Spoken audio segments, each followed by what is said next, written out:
हमारे साथ में मौजूद है समाजवादी पार्टी के पूर्व मंत्री भगत सिंह गंगवार। सर, क्या हाल चाल है आपके? मैं बहुत बढ़िया हूँ और हमेशा बढ़िया रहता हूँ। मैंने अपनी आदत प्रसन्न रहने की बड़ी लंबे समय से डाल रखी है। मैं कभी आक्रोशित या चिंता में नहीं रहता। सर, आपकी जो कर्म भूमि है नवाबगंज विधानसभा, उसके हालात कैसे हैं? ऐसा है, अकेले नवाबगंज को कहें तो बहुत बढ़िया नहीं है। पूरे देश के हालात खराब हैं, प्रदेशों के हालात खराब हैं और इसी में हमारा नवाबगंज आता है और नवाबगंज के भी हालात अच्छे नहीं हैं। क्या कमियां लग रही हैं आपको? ऐसा है, कोई भी स्थान हो, आज लोकतंत्र का समय है और लोकतंत्र की जो मान मर्यादाएं हैं, मेरे हिसाब से वो मान मर्यादाओं में बहुत कमी आ रही है और इसीलिए जहां हर आदमी कहना चाहिए अपने नैतिक कर्तव्यों का रास्ता छोड़ के अनैतिक होता चला जा रहा है और कर्तव्य निष्ठता जैसे खत्म हो गई। कार्यपालिका, न्यायपालिका, विधायिका और चौथा स्तंभ है सूचना का। सारे के सारे लोगों में कहीं ना कहीं एक बड़ी अजीब सी स्थिति बन गई है सभी में। क्यों बन गई सर आखिर? नहीं, ये तो असल में किसी देश को चलाने का काम वहाँ के लोकतंत्र में जो व्यवस्थाएं दी गई हैं पार्टियों की, जिन पार्टियों की सरकार है, सत्ता सरकार, और फिर वो काम लेती है कार्यपालिका से। सर, स्थानीय मुद्दों की अगर बात की जाए तो क्या लग रहा है, जनता खुश है? तो मैंने बताया नहीं, सब परेशान हैं और कुछ मुद्दे थोड़े ज्यादा खराब हैं। सर, कुछ मुद्दे बताएं तो कुछ। कौन से आपकी जैसे कौन से आज के मुद्दे दो हैं सबसे बड़े जो आज दिखाई पड़ रहे हैं। जैसे धान की बिक्री, सरकार ने एक व्यवस्था दी 2400 रुपए के करीब, 2375 या 74 रुपए में। और गन्ना, नवाबगंज के लोगों को 2 साल का पेमेंट नहीं मिला। किसान की आमदनी तो बहुत कम हो गई इधर 10, 11, 12 साल से, और उसके बाद में कोई पैसा ना मिले तो किसान परेशान होगा तो मजदूर भी परेशान होगा। गांव में रहने वाले लोग सब किसानों से चलते हैं और किसान के पास पैसा नहीं, उनके बेटे और बेटी की पढ़ाई लिखाई के लिए परेशानी हो रही है, कर्जा बढ़ता चला जा रहा है और लोगों में रोष है। सर, विपक्ष की सबसे बड़ी पार्टी समाजवादी पार्टी है और बरेली जिला के मुझे लग रहा है सबसे बड़े आप देखते हैं। 5 बार विधायक रहे हैं, 2 बार मंत्री रहे हैं। आपने क्या किया? आप जो बता रहे हैं, समस्याएं बता रहे हैं, तमाम तरीके की जो समस्याएं बता रहे हैं, इन समस्या दूर करने के लिए आपने धरना, प्रदर्शन, ज्ञापन क्या अपनी तरफ से क्या क्या करा? नहीं, हमने ज्ञापन दिए हैं। पिछली बार आपका धरना देखने को मिला था पिछले कार्यकाल में, लेकिन इसमें नहीं। इसमें भी हमने धरने दिए हैं। हाँ, दिए। पटेल मूर्ति के सामने क्या आना चाहिए, एक धरना दिया था। ज्ञापन तो कई एसडीएम को दे के आए। इत्तेफाक है कि आप उस समय उपलब्ध नहीं रहे, एक आध बार उपलब्ध भी थे। कई ज्ञापन दिए। असल में है क्या, जब कोई सुनने वाला नहीं होता है तो या तो फिर करो मरो की स्थिति हो, वो अभी है नहीं। और नहीं तो स्थिति ये इतनी खराब है, लोगों को इस सरकार में डराया धमकाया जाता है। लोगों में हिम्मत लोगों की टूट गई कि धरना दिया और बंद हो गए तो 6 महीने जमानत नहीं होगी। और आपने ऐसा एक उदाहरण नहीं, मैं बरेली के कई उदाहरण दे सकता हूं और जो निकट भविष्य का उदाहरण है उसमें कानपुर की समस्या को लेके तौकीर रजा साहब ने कहना चाहिए बोल दिया था और बाकी का आपको मालूम है कि तौकीर रजा साहब को प्रशासन में एक सोची समझी शासन और प्रशासन ने साजिश करके और वो कई महीने से जेल में। आम लोग फिर क्या करें? उनके सारे साथी लोग जेल में हैं, उनके मिलने वाले जेल में हैं, उनके जो नजदीकी लोग थे उनके भवन गिराए गए। अभी कई बारात घर जिनमें की लागत कई करोड़ है वो ध्वस्त कर दिए गए। तो इस परिस्थिति में एक आम आदमी या राजनीतिक लोग न पिटने के लिए बनाए गए हैं और ना जेल में बंद होने के लिए बनाए। क्या करे आम इंसान, क्या करे? नहीं चल रहा है और पार्टी कहना चाहिए इस मामले में सक्रिय है और निश्चित रूप से जब कोई इन दशा और दिशा नहीं मिलेगी तो धरने आंदोलन। क्योंकि अभी ये देखा जा रहा है, आप पार्टी की सुनीता गंगवार जी जो हैं वो लगातार धरना प्रदर्शन कर रही हैं, ज्ञापन दे रही हैं, लगातार सक्रिय हैं, लेकिन विपक्ष नहीं दिख रहा। विपक्ष में समाजवादी पार्टी नहीं दिख रही है। जी, ऐसा है, वो उनका अपना धरना है। जी, अगर वो धरना हम लोगों को भी शामिल करके देते तो हम लोग दिखाई पड़ते। अब हम उनके धरने में शामिल हों तो उन्हें हम लोगों को याद नहीं है। तो भविष्य में आप आगे देखा जाएगा कि समाजवादी की पार्टी की तरफ से गन्ना किसानों का बकाया जो भुगतान है दिलाने के लिए कोई ज्ञापन या धरना वगैरह समाजवादी की तरफ से दिया जाए। निश्चित रूप हमने दिए हैं, हम बता तो रहे। अब आगे देखने को मिलेगा क्योंकि 2 साल क्यों नहीं मिले? क्यों? हम लोगों का काम ही क्या है, यही काम तो है कि सत्ता जो गलत करे तो उसका चश्मा बन के कहना चाहिए, हम उन्हें उस बात को दर्शाएं। इसके अलावा मैं जानना ये चाह रहा हूँ, क्या नवाबगंज विधानसभा में समाजवादी और भाजपा का विलय हो चुका है क्या माना जाए? ये आप किन कारणों से कह रहे हैं जी, पहले तो आप बताएं। पहला कारण यह है कि स्वयं आप और स्वयं नवाबगंज विधायक डॉक्टर MP आर्य जी हैं, उनका ये कहना है कि आपको प्रथम टिकट राजनीति में विधानसभा चुनाव का उनकी सिफारिश से मिला है। और वहीं दूसरी ओर आपकी ही पार्टी के जिला पंचायत सदस्य हैं अरविंद कुमार डब्ल्यू जी, जो जिला पंचायत अध्यक्ष का चुनाव भी लड़ चुके हैं, वो एक भाजपा प्रत्याशी, भाजपा दावेदार के, उनका ये कहना है कि पार्टी बाद में, परिवार पहले है, रमेश जी के सामने वो चुनाव, कोई सा चुनाव नहीं लड़ेंगे।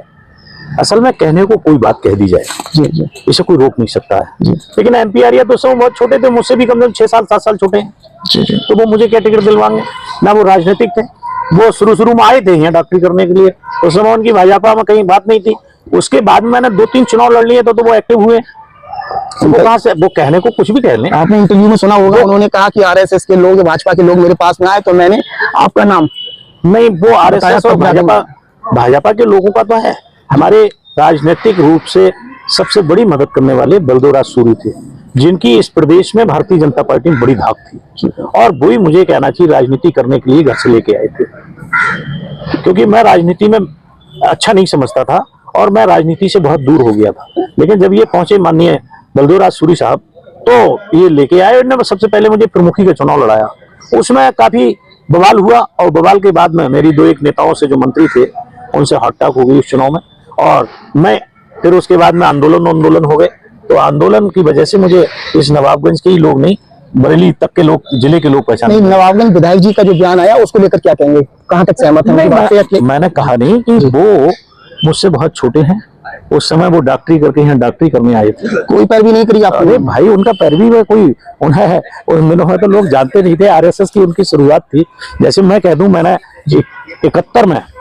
70 में OTC की थी, RSS में मैं था, और चीख के कहता हूँ, सबके सामने कह देता हूँ, इसका कोई मतलब नहीं। तो 71 में मैंने OTC की, तो मेरी उम्र उस समय 16 साल की थी। मुझे यहाँ के विभाग प्रचारक, संघ, जिला संघ प्रचारक, सारे बड़े बड़े लोग जानने लगे OTC की वजह से, मेरा आना जाना था। तो वो संघ में मेरी सहभागिता उनसे बहुत पहले की है। भारतीय जनता पार्टी के जरा 14 से लेके आज तक के सगुफे तो देखें जरा। बोले हम सबको 17-17 लाख रुपए देंगे, हम सबको किसानों को 4 गुनी आमदनी कर देंगे। आज तक तो कुछ हुआ नहीं, ये सगुफे ही तो हैं। सगुफे छोड़ने में क्या है? दूसरा आप बात कर रहे हैं, तो दूसरा मैं आपके एग्जाम्पल, आपके वार्ड नंबर 2 से जिला पंचायत सदस्य अरविंद डब्ल्यू जी, इनको लेकर क्या कहेंगे? रमेश जी की पत्नी की तरफ से एक फ्लैक्स पड़ा, मैंने सवाल करा कि उनकी पत्नी वार्ड नंबर 2 से चुनाव लड़ेंगी, क्या आप लड़ेंगे चुनाव? ऐसा है, मना कर रहे हैं इससे। ऐसा है, ये उनका विषय है, उन्होंने क्या कहा। नहीं, वो आपकी पार्टी से जिला पंचायत सदस्य है, जिला पंचायत अध्यक्ष का चुनाव लड़ चुके हैं, एक आम व्यक्ति नहीं है वो, जिला पंचायत अध्यक्ष का चुनाव लड़ चुके हैं। उनसे बात करने का विषय मुझसे नहीं। मेरा तो विषय ये है कि वो नहीं लड़ते हैं 2 नंबर से, तो मैं किसे लड़ा दूं? मेरे पास कैंडिडेट है, आपके पास कैंडिडेट है, और जीतेगा, 100% जीतेगा। क्योंकि अभी तक तो ये देखा जा रहा है ना, जब से रमेश जी की पत्नी का नाम आया है भाई, जब मैं कह रहा हूँ मेरे पास वो भी कैंडिडेट है स्वयं, और उसके बाद मेरे पास और भी कैंडिडेट है, और चुनाव लड़ा जाएगा और जीता जाएगा। दमदारी से चुनाव माना, दमदारी से जीता, समाजवादी पार्टी लड़ेगी, दमदारी से जीतेगा। नहीं, इससे पिछला चुनाव जब हुआ जी, तो भाजपा की तो सरकार थी। जी जी, जब जिला पंचायत का चुनाव हुआ तो भाजपा की सरकार थी, लेकिन भाजपा की सरकार में भी हमारे कैंडिडेट थे 7 कैंडिडेट जीते थे, तो पूरे जिले में समाजवादी पार्टी कहीं नहीं जीते जी। हमारे पास उनसे वोट ज्यादा थे, लेकिन उनने सत्ता के बल पे और धन के बल पे चुनाव जीत लिया हमसे, नहीं तो डब्ल्यू जी की पत्नी ही बन गई होती। उनका ये कहना है कि एक भी सीट समाजवादी पार्टी को नहीं मिल रही है, सारी की सारी अब की भाजपा ले रही है। अरे भाई, वो पिछली बार तो उन्हें मिली नहीं, तो आप किसी, हम और वो तो विधायक हैं जी, हम विधायक नहीं हैं, लेकिन एक कद रखते हैं। लेकिन हमारा कहना यह है कि छोटी से छोटी पार्टी के भी किसी व्यक्ति का अगर आप इंटरव्यू लेंगे तो वो भी यही कहेगा कि हम सारी सीटें जीत रहे हैं। इस बात को कहने में नुकसान कहाँ है लोगों के लिए? 2022 फायदा हो ना हो। 2022 के विधानसभा चुनाव में आप भी कह रहे थे, आपके लोग भी कह रहे थे कि कम से कम 30 से 40 हजार वोटों से जीते हैं। बता तो रहे, वो तो जैसे आज रिजल्ट आया तो 7,000 वोटों से आपको डॉक्टर MP आर्य ने हरा दिया। बिल्कुल हरा दिया, वो उन्हें लोगों ने वोट दे दिया, इसलिए वो जीत गए, तो हमें वोट नहीं दिया, हार गए। तो उस समय जो 30-40 हजार की जो बातें चल रही थी आपकी तरफ से कि बड़े अंतराल से भगवत जी चुनाव जीत रहे हैं, इसे क्या माना जाए? उस समय ओवर कॉन्फिडेंस रहा या आपने हल्का प्रत्याशी यहाँ किया था डॉक्टर एमपी उस समय? ऐसा हल्के को वो भारी ना कल थे ना आज है, भारी नहीं कह सकते, आप भी नहीं कह सकते। तो विधायक बन गए। अरे भाई वही मैं कह रहा हूँ, वो विधायक बन गए जी, वो भारी नहीं थे। भगवत जी हार गए। सबसे बड़ा सवाल ये भगवत जी हार गए। जैसे हम एक बात उनसे पूछना कि तुमने कितने काम कराए हैं आज 4 साल पहले, यानी पूरे 9 साल होने जा रहे हैं जी, मार्च में 9 साल हो जाएंगे भारतीय जनता पार्टी की सरकार को, कितने काम कराए हमारे? केवल एक टर्म के 2012 से 17 तक के कामों की गणना कर लेना। तो कह रहे हैं पूरी नवाबगंज विधानसभा में रोडों का जाल बिछ गया। कौन सा रोड पड़ गए? कौन सा रोड उन्होंने नया डलवाया है, तो पूछना। कोई इंटर कॉलेज बनवा दिया हो, कोई हायर सेकेंडरी बनवा दिया हो, कोई जूनियर हाई स्कूल बनवा दिया हो, कहीं 50 नल इंडिया मार्का लगवा दी हो, कोई मेडिकल बनवा दिया। मेडिकल तो उनकी खास चीज है, कहीं मेडिकल के लिए कोई अस्पताल बनवा दिया हो, कुछ तो बनवाया हो, कुछ तो बताएंगे। कहने से क्या है, कहने को तो उन्होंने हमें टिकट दिलवा दिया। टिकट हम कहते हैं हम संतोष जी को हमने टिकट दिलवा दिया, क्या मतलब? हार का कारण क्या मान रहे थे आप? 2022 का जो चुनाव आया उसमें आपकी हार हुई। नवाबगंज के लोगों को भारतीय जनता पार्टी ने ठग लिया और ठगी में आ गए। ये तो पूरी हिंदुस्तान ही नहीं दुनिया कहती है कि भारतीय जनता पार्टी के नेता लोग ठगी करने में बहुत माहिर है, बातों में बहुत माहिर है। लेकिन नवाबगंज के लोगों का एक और वो कहना है आपके बारे में कि आपकी जो दोस्ती थी वो बरेली के लोगों से ज्यादा हो गई चुनाव के दौरान। वो तो आज भी है। आपने नवाबगंज के लोग, जहां आपका बैठने का अड्डा था, जो यहाँ के सक्रिय लोग थे, उन्हें आपने नजरअंदाज कर दिया। अब आप कह रहे हैं तो अब की बार हम दोस्ती आपने बरेली के लोगों की एक टीम बना ली, उनके कहने पे कार्यालय इंचार्ज से लेकर सारे बरेली के लोग डील कर रहे थे आपका चुनाव। जो लोग आप पे भरोसा करते थे, जिनके संबंध आपसे बहुत पुराने थे, उन सबको नजरअंदाज आपने कर दिया। आप कह रहे हैं तो अगले को हम खत्म कर देंगे। वैसे ऐसा है, इस नवाबगंज में अभी आप मीटिंग देख रहे थे हमारी, और करीबन 50-60 लोग होंगे, सब बीएलए थे, 2-3 सेक्टरों के बीएलए, हर बूथ के हमारी पार्टी की तरफ से जो अधिकृत हैं वो लोग थे, वो सब हमारे दोस्त हैं। ऐसे ही हम बरेली में तो रहते, पढ़ाई करने गए थे तब से बरेली में रहते हैं, तो बरेली में भी दोस्ती है। और हमें मानते लोग इतना है कि टोटल चुनाव आज तक चंदे के अलावा कभी, लेकिन उनका हस्तक्षेप 5 लाख रुपए नहीं हुए, सब वही लोग देने वाले। उनका हस्तक्षेप जो था वो नवाबगंज विधानसभा चुनाव पे बहुत ज्यादा नहीं, वो शुरू से था। वैसे नवाबगंज में कोई प्रभारी बरेली का नहीं था, लेकिन फिर भी आप अगर लोगों की पीड़ा है, मैं बैठता हूँ तो वो लोग अपनी पीड़ा दिखाते हैं कि भैया आप भगत जी अगर कह रहे हैं, इसलिए कार्यालय प्रभारी हमारे अध्यक्ष जी थे, भोजन यानी वहाँ रहने की व्यवस्था जहाँ थी और छोटा मोटा खाना बनता था, उसके प्रभारी हमारे मिश्रा जी थे, विमल मिश्रा जी। ये 2 चीजें। ये बरेली वाले कौन लोग हैं आखिर? भाई ये लोग आपके भी लोग कहते हैं, मैं नहीं कह रहा हूँ, आपके लोग कहते हैं कि भगवत जी की दोस्ती उनसे हो गई, हमसे दूरियां बना ली उन्होंने। जैसे हम अभी वहां गए थे लड़ने पीलीभीत, तो पूरे जिले का आदमी लड़ाने गया था। ना डीजल से मतलब, ना पेट्रोल से मतलब, ना और कोई मतलब, ना रोटी से मतलब, ना पानी से मतलब। जाता था, घूमता था, चला आता था, 2 दिन 3 दिन, फिर चले गए। 1-2 दिन के बाद कपड़े बदल के फिर 2-3 दिन रुके। एक दिन में 10,000 से 15,000 लोग बरेली जिले के, जिसमें नवाबगंज भी, भोजीपुरा भी, फरीदपुर भी, सबके लोग जाते थे, यानी पूरी जिले के। तो वो तो जब संबंध है तो लोग आएंगे भी और लोग बैठेंगे भी। आपके जो समाजवादी के लोग हैं उनके बीच में अक्सर ये चर्चाएं रहती हैं कि आपसे, आपके पार्टी के जो मेन लोग हैं, जो मुखिया लोग हैं लखनऊ से, वहां से ये कह दिया कि पीलीभीत और मीरगंज पे भी ध्यान दें नवाबगंज के साथ में।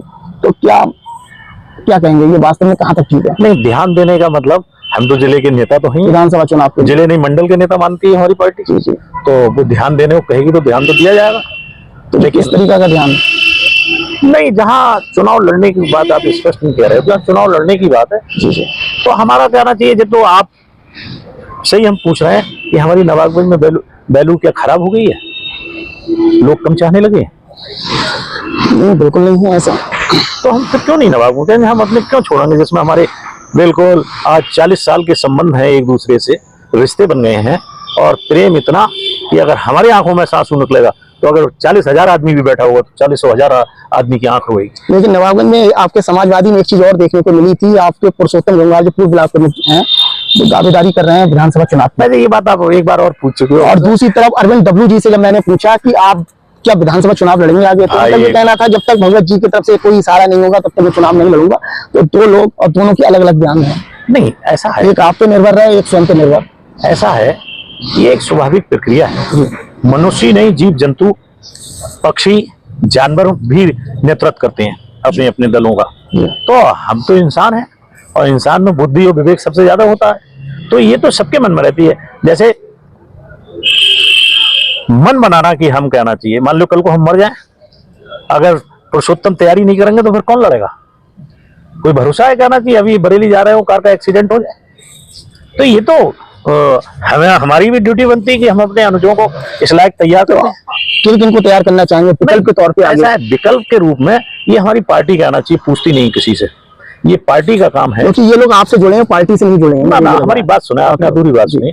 जैसे हमें नहीं मालूम कि हमें टिकट मिलेगा नहीं मिलेगा या किसे मिलेगा, हमारी पार्टी सर्वे कराती है, वो राय नहीं लेती किसी से, सर्वे कराती है। और कभी कभी राय भी ले लेते हैं जब नहीं समझ में आता है उन सर्वे का, और सर्वे में जो खरा उतरता है सब उसी टिकट दे दिया जाता है।